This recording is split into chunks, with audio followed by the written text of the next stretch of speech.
The first thing I saw when I regained consciousness in the medbay was the ceiling, polished, clean, lit with the soft cerulean glow of trispec biolamps. The second thing I saw was her, tall, luminous, with bioluminescent skin the color of fresh dusk and large silver eyes framed by translucent blue lashes. She was an Oralari, I later learned, a nurse from the Galactic Accord's medical delegation, a species famous for their empathy, intellectual precision, and near-total emotional restraint. Her name was Tivari. She stood over me like a goddess from a dream, eyes scanning the data feed streaming up her arm. "You are awake," she said, her voice layered in harmonic tones, each syllable gently reverberating through my chest like music. "Your internal trauma appears stable. You suffered neural dissonance and cranial impact after your shuttle crashed into the Spire Mountains." I blinked slowly, trying to respond, but then I felt it, a warmth and pressure down below. My face flushed. Tivari tilted her head, puzzled. She tapped a few inputs and then glanced down at the scanner covering my lower body. And then she froze. I'll never forget the look on her face, confused, intrigued, slightly alarmed. "There appears to be an unscheduled vascular swelling localized in your pelvic zone," she murmured. "Inflammatory response or possibly arousal." Her expression didn't change, but I caught the faintest shimmer in her iridescent cheeks, a blush.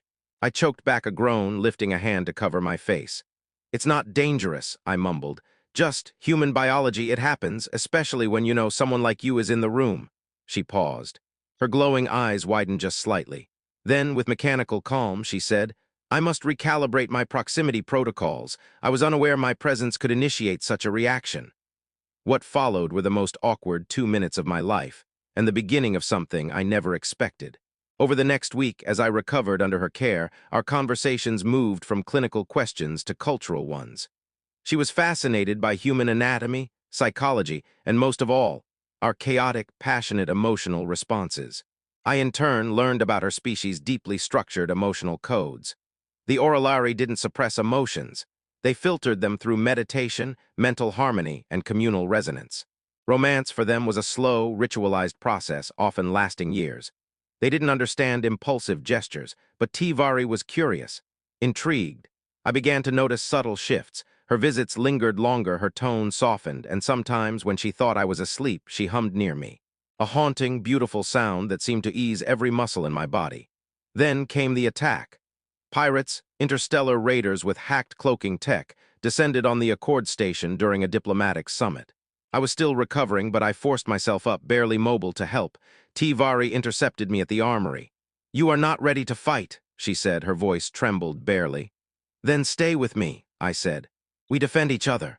Together, we sealed off the Medwing, rerouted oxygen supply lines, and laid traps. She moved like light, fast, and brilliant, her healer's grace turning into warrior precision when she picked up a pulse spear. During the assault, one pirate cornered her, gun raised, roaring. Without thinking, I threw myself between them and took the shot in my side. I remember her scream, and then nothing. I woke days later, again under the same trispec lights. My wound was sealed. My mind felt clearer than it had in months. She sat beside me, her eyes glassy. "You risked your life," she whispered. "Why?" "Because you're not just a nurse," I said. "You're you. And I think I fell for you somewhere between the first scan and that song you thought I couldn't hear." She didn't speak. She stood, walked to the wall, and placed both hands against a resonance crystal. It glowed as her harmonic signature flowed through it. A soft vibration filled the room. Her mating call, Oralari style, a personal, emotional overture, her way of saying yes. From that moment on, everything changed. We weren't just nurse and patient, we were bonded. Not instantly, not perfectly, but with sincerity and courage. We faced scrutiny from both species. An interspecies bond like ours was rare. Some called it unnatural.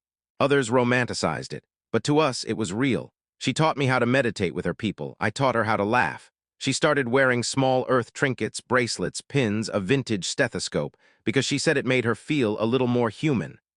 I proposed under the twin moons of Hyeth Prime. She didn't say yes. She just took my hand, pressed it to her temple, the Oralari bond right, and whispered, "I want to feel your presence in every breath." We became the first human Oralari registered mates under Accord law. We joined the Diplomatic Rescue Corps together, combining medicine and field tactics, saving lives across systems. We earned nicknames, the Pulse Pair.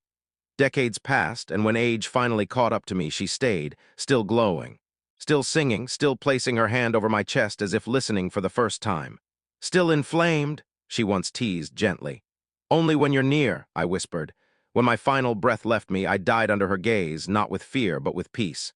She lived long after, but every year she returned to Earth, to my grave, and placed a crystal there, singing her song, to remind me and the stars that sometimes even a nurse checking vitals can find more than symptoms.